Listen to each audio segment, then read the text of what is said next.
નમસ્કાર દર્શક મિત્રો, મહામંથન મંતવ્ય ન્યૂઝમાં આપનું સ્વાગત છે। ભાવનગરના ચકચારી પ્રકરણમાં અંતે પ્રેમની જીત થઈ। પોલીસ સમક્ષ અપહરણ ના થયું હોવાનું આપેલું નિવેદન યુવતીએ કોર્ટમાં ફેરવી તોડ્યું અને કહ્યું કે મને મારા પ્રેમી સાથે એટલે કે મંગેતર સાથે જ રહેવું છે। આ સમગ્ર ઘટનાની જે વાત સામે આવી છે કે થોડાક સમય પહેલા પાટીદાર સમાજની યુવતીએ બ્રહ્મ સમાજના યુવક સાથે પ્રેમલગ્ન કર્યા હતા, જેના કારણે આ યુવતીના પરિવારજનો ખૂબ નારાજ ચાલી રહ્યા હતા। આ ઘટનાને લઈને વિવાદ વકર્યો ને આમાં કહેવાય રહ્યું છે કે યુવતી પક્ષના લોકો છે તે યુવક પક્ષના લોકોને પોતાના ઘરે જમવા માટેનું આમંત્રણ આપે છે અને ત્યારબાદ જે યુવક પક્ષના લોકો છે તે જમવા માટે જાય છે ત્યારે આ યુવતી પક્ષના લોકો છે તે યુવક અને તેના માતા પિતાને ઢોર માર મારે છે। એટલું જ નહીં, યુવતીનું અપહરણ પણ કરી લેવામાં આવે છે તેવા આરોપો યુવકે લગાવ્યા હતા અને આ બાબતે યશ ઉપાધ્યાય નામના યુવકે નીલમબાગ પોલીસ સ્ટેશનમાં ફરિયાદ નોંધાઈ હતી। આ સમગ્ર ઘટનાના સંદર્ભમાં પોલીસે તપાસના ધમધમાટની શરૂઆત કરી। આ કેસ છે તો કોર્ટ સુધી પણ પહોંચ્યો, જેમાં કોર્ટે ગઈકાલે 11 વાગ્યા સુધી યુવતીને કોર્ટ સમક્ષ હાજર કરવા માટે પોલીસને આદેશ કર્યા હતા।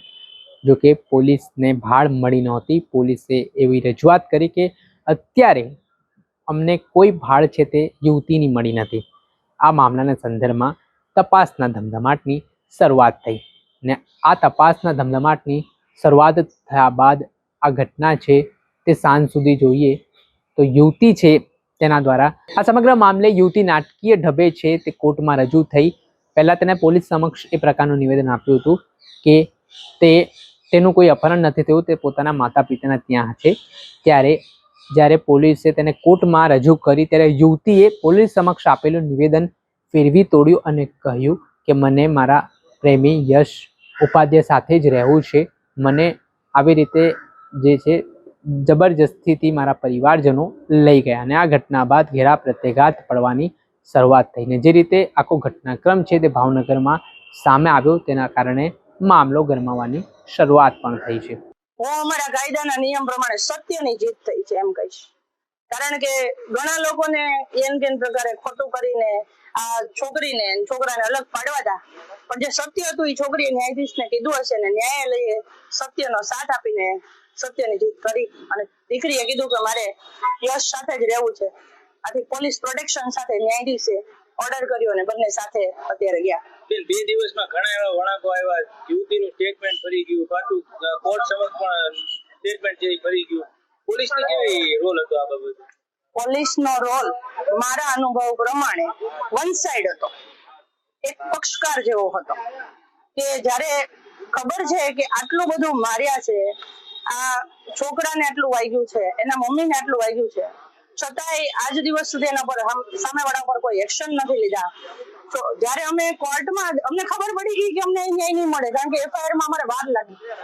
આજે અમને ખ્યાલ આવી ગયો કે અહીંથી ન્યાય નહીં મળે, આથી અમારે તાત્કાલિક કોર્ટમાં સર્ચ વોરંટ દાખલ કરવું પડ્યું અને પછી જ્યારે અહીંયા સર્ચ વોરંટ દાખલ કર્યાની અમારે ઇન્વર્ટ કરાવવાનું આવે ઓર્ડર, એ ઓર્ડર ઇન્વર્ટ કરાવ્યું અને તરત જ અડધો કલાકમાં છોકરીનું નિવેદન આવી ગયું, જે પરથી સ્પષ્ટ થાય છે કે છોકરીને અમે કહીએ છીએ છોકરી ગુમ થઈ ગઈ છે, એનું અપહરણ થયું છે, પોલીસને ખ્યાલ હતો ક્યાં છે, છોકરી સાથે શું થયું છે, તરત હાજર થઈ ગઈ।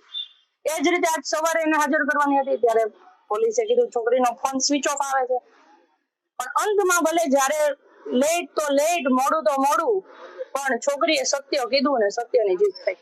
છેલ્લો પ્રશ્ન, જે રીતે યશે જે ફરિયાદ આપી હતી, અપહરણની ફરિયાદ આપી હતી, કોર્ટમાંથી શું નિર્ણય આવ્યો? એમના જે દીકરીના માતા પિતાને એમના મામાની જે એમની ઉપર અપહરણની ફરિયાદ લાગુ પડશે કે કેમ?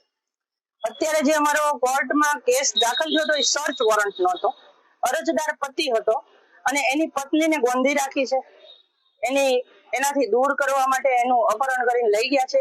એ વિષય ઉપર છોકરીને હાજર કરવા માટે છોકરીની ઈચ્છા પ્રમાણે છોકરીને સોંપવા પૂરતી વાત હતી અને જે એફઆઈઆર છે મારામારીની છે ને અપહરણની છે એ પોલીસ સ્ટેશનમાં એફઆઈઆર થઈ છે, એના ઉપર પોલીસ પગલા લેશે। અત્યારે ન્યાયાધીશે માત્ર ન્યાય છોકરીને કોની સાથે રહેવું છે એના માટેનો કરે છે।